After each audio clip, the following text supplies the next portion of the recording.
Hey guys, I'm kind of stuck on the dozer there. I'm waiting on the crankshaft to get machined. Blacklister suggested that I do a cow video in the interim. So here you go. Here's some fun cow facts you might not know if you don't work with them all the time.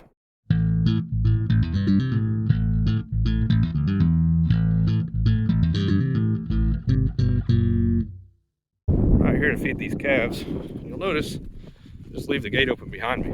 Because unlike dogs, city dogs, calves, they're not motivated by trying to get out. They're just motivated by food. So if there was better grass on the other side, they might try to go over there. I got a bucket. So that's what they're interested in. They're coming right now, and you have to yell at them. But yeah, as long as you've got something to distract them with, you can leave the gate open and they'll just follow you. And they'll follow me right in here. Sometimes they're standing by the gate. I still leave it open. And I'll leave that gate open a gate over there, and go feed all the actual cows. And nobody goes anywhere because they're still eating by the time I get back. Get these guys over here. Here they come. Super excited. They don't care about me at all. They just want what's in my bucket. A couple slowpokes back there. Well, anyway, when you see cows get out or you hear about cows getting out, it's not because they care about being in the fence. They just think there's something better to eat on the other side of it. The whole grass is greener on the other side thing. That's where that comes from. But they don't care about the fence. The fence isn't even really there to, I mean, it's there to keep them in. But it's just so they don't get hit by cars or get lost, and then I can't feed them if I can't find them. But there's Roxy dog.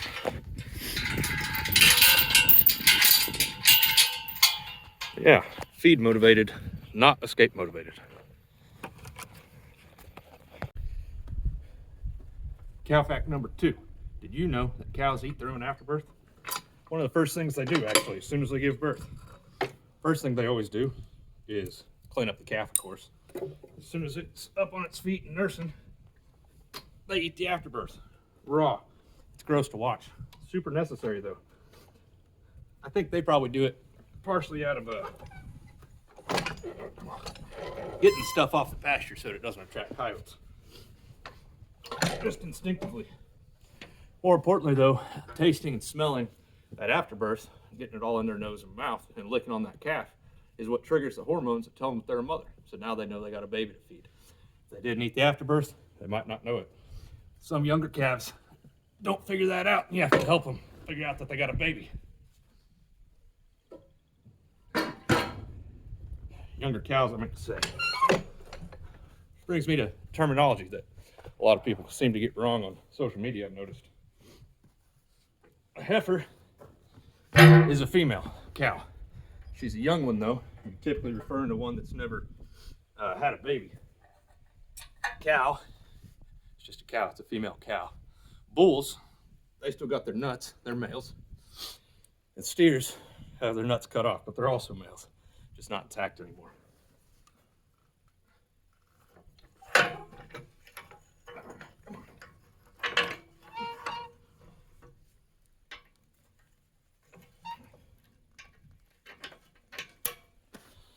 All right, I think we're up to 3 now. All right. Cow fact number 4. They're not very friendly. I see a lot of stuff on social media, reels and pictures and stuff.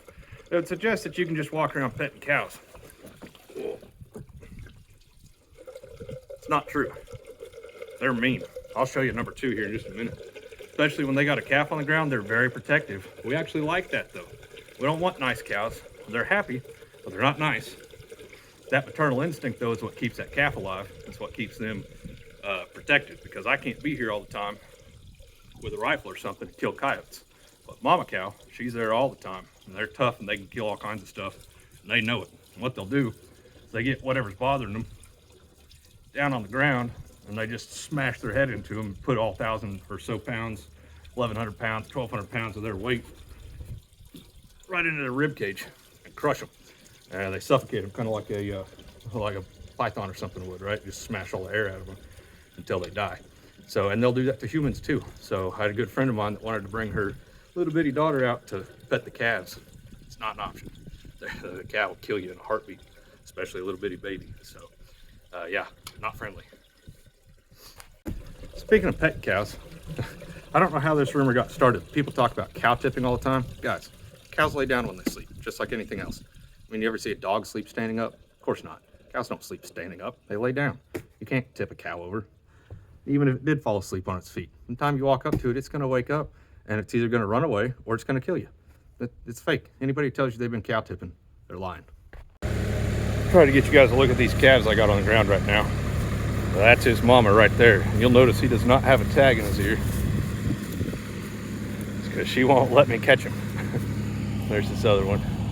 That's her mama right there too. Now I did get a tag in her ear, but she charged me 4 times when I was trying to. It takes about 30 seconds to put those stockyard tags in. 4 times she tried to charge me, and I almost had to just abandon it, but I got that one in.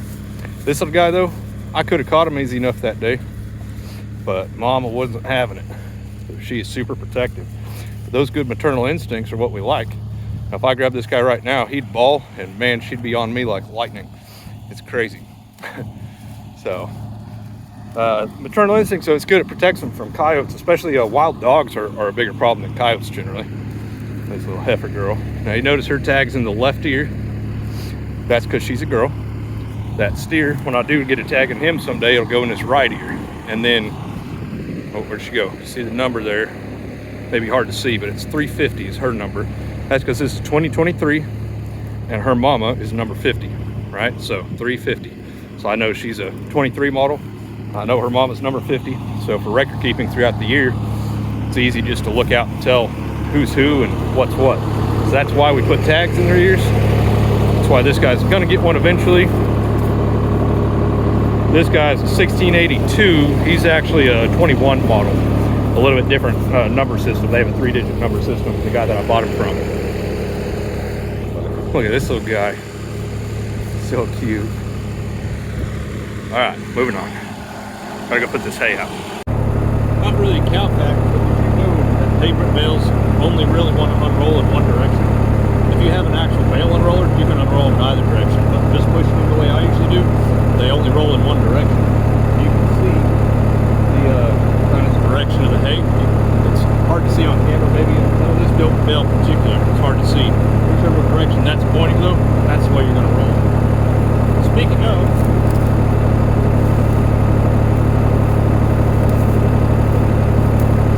cows require about 3% of their body weight every day in forage. Now, I just fed them 100 pounds of cues for 29 total animals. I got 2 bulls in there. They don't need quite as much because they're not raising a calf, but about 3%. So around 30-something pounds, 30, 35 pounds, depending on the size of the cow. A lot of that's right here, but this isn't quite enough protein and it doesn't have enough fat in it to maintain them through these winter months while the grass is forming. That's why I feed the cubes. So they're getting, right now, it's about 3.4, about 3.5, somewhere in there, pounds per head per day of 20% cubes, and that makes up the efficiency in my hay. Every single hay bale is different. Not every single bale, but every single field that the hay comes off of is different. So this is actually pretty good hay, so 2 bags a day is enough. I've got some other hay in there that's not as good, and when I get to feed that, I'm going to have to feed more grain to make up for the poor quality hay that I had to get, just as a result of the drought last year and hay not being available at all. So the amount of hay and feed that we put out, it's not just a guess. We actually calculate it based on the amount of weight of cows that we have out here and what their needs are on a daily basis, and that's how we feed them. It's carefully calculated and considered. One of the things that's great about cows is that their hooves kind of till up the top surface of the ground. They help mix their own manure in and stuff like that. See this patch here? There's not really any grass growing on it. Just as an experiment, 2 years ago, I just set a bale here and let them eat it, which would be kind of like if you had a feeder. I didn't have a feeder on it at the time though, but they just tore it up right here in this one spot. And it was this time of year where it's real muddy, and they tore the ground up so much they killed all the grass because they just trampled it all in. And you know, if you can compare it, there's some other spots over there, but it takes a long time for that to come back and for the grass to repopulate and reestablish. So that's not good, and that's why I unroll my hay bales instead of putting them in a feeder. So it'll be hard to see because it's kind of far away, but I've got that hay bale unrolled about 150 feet, maybe 200 feet or so, that it's unrolled, and they won't tear up the ground near as bad, and they seem to eat it a little bit more efficiently. So Personally, I tried some feeders this year, but they just tear the ground up all around it. I don't love it.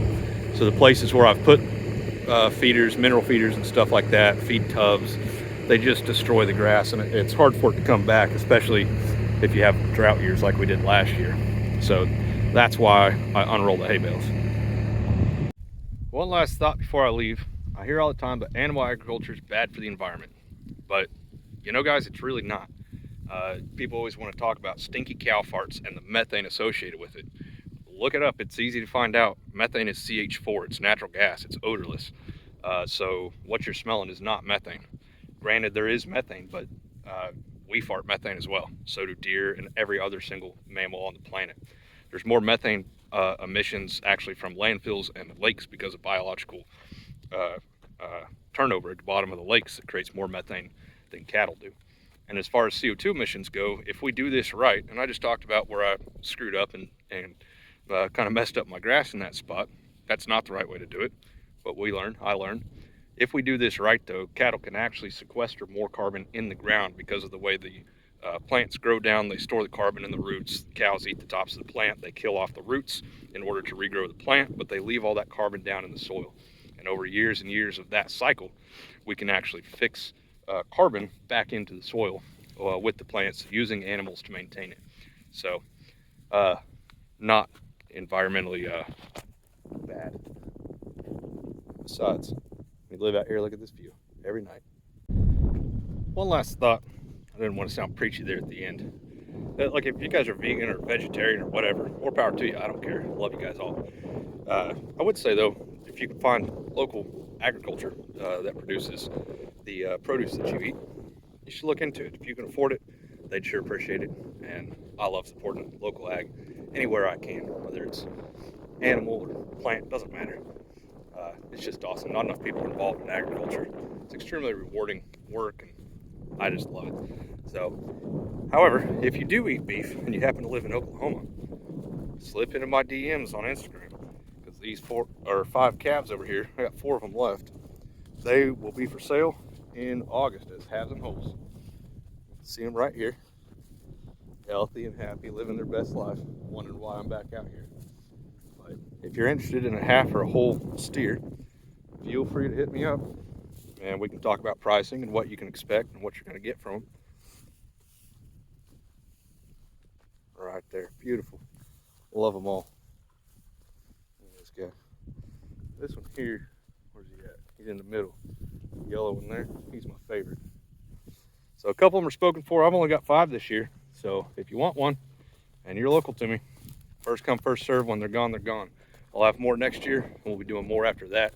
Sorry, I've been a little bit absentee for the last couple of weeks. We got some stuff going on in the background. You'll find out about that later. So, all right, for this time, love you guys. See you next time.